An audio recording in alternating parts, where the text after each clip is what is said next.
एक देश जहां रोज की जिंदगी महंगी होती जा रही है, पत्रकारों की हत्या हो रही है और युवा सड़कों पर है। ईरान के शहरों में भड़क उठी है एक ऐसी आंधी जो सिर्फ पैसे की नहीं, हक और आजादी की है। दिसंबर 2025 के अंत में शुरू हुई ये विरोध प्रदर्शन पहले बाजार के व्यापारियों तक सीमित थे, लेकिन कुछ ही दिनों में छात्रों, मजदूरों और आम नागरिकों ने भी सड़कों पर उतरना शुरू कर दिया। तेहरान, इस्फहान, शिराज और छोटे शहरों तक हर जगह लोगों ने आवाज उठाई। महंगाई, गिरती मुद्रा और रोजमर्रा की जरूरतों की बढ़ती कीमतों ने आम लोगों की कमर तोड़ दी है और इसका गुस्सा सड़कों पर निकल आया है।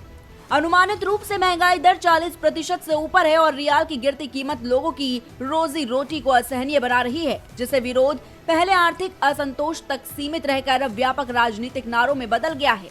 प्रदर्शन शुरू में महंगाई और रोजमर्रा की कठिनाइयों के खिलाफ थे, लेकिन जल्दी ये राजनीतिक असंतोष में बदल गए। लोग सिर्फ महंगाई के खिलाफ नहीं, बल्कि शासन व्यवस्था और नीतियों के खिलाफ भी नारे लगाने लगे हैं।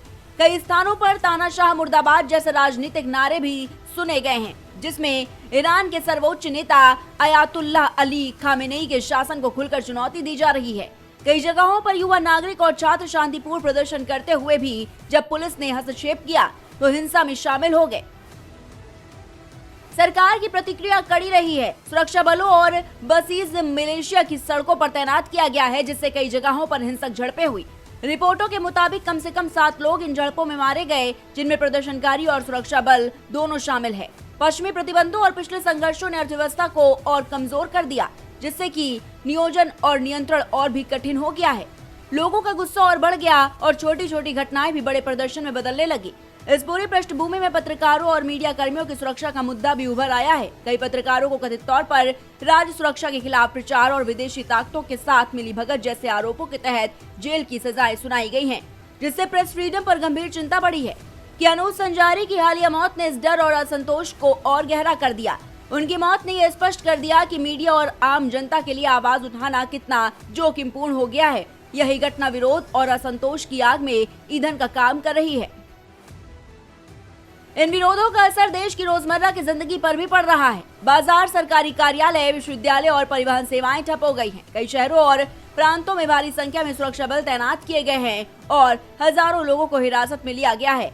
यह आंदोलन केवल आर्थिक मुद्दों तक सीमित नहीं रहा, बल्कि सामाजिक और राजनीतिक असंतोष का भी एक बड़ा रूप बन चुका है।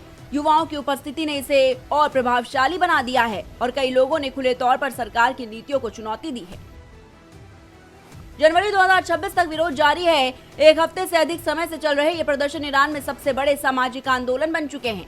लोग अब अपनी रोजी रोटी और आजादी दोनों के लिए आवाज उठा रहे हैं और सरकार को स्थिति पर नियंत्रण बनाए रखने में कठिनाइयों का सामना भी करना पड़ रहा है। इतिहास ने कई बार दिखाया है कि जब आर्थिक अस्थिरता और राजनीतिक दबाव साथ मिलते हैं तो विरोध और असंतोष बढ़ सकते हैं। ईरान का भविष्य भी अनिश्चित है और यह आंदोलन देश के राजनीतिक और सामाजिक ढांचे पर गहरा असर भी डाल सकता है। Desk report, prime TV.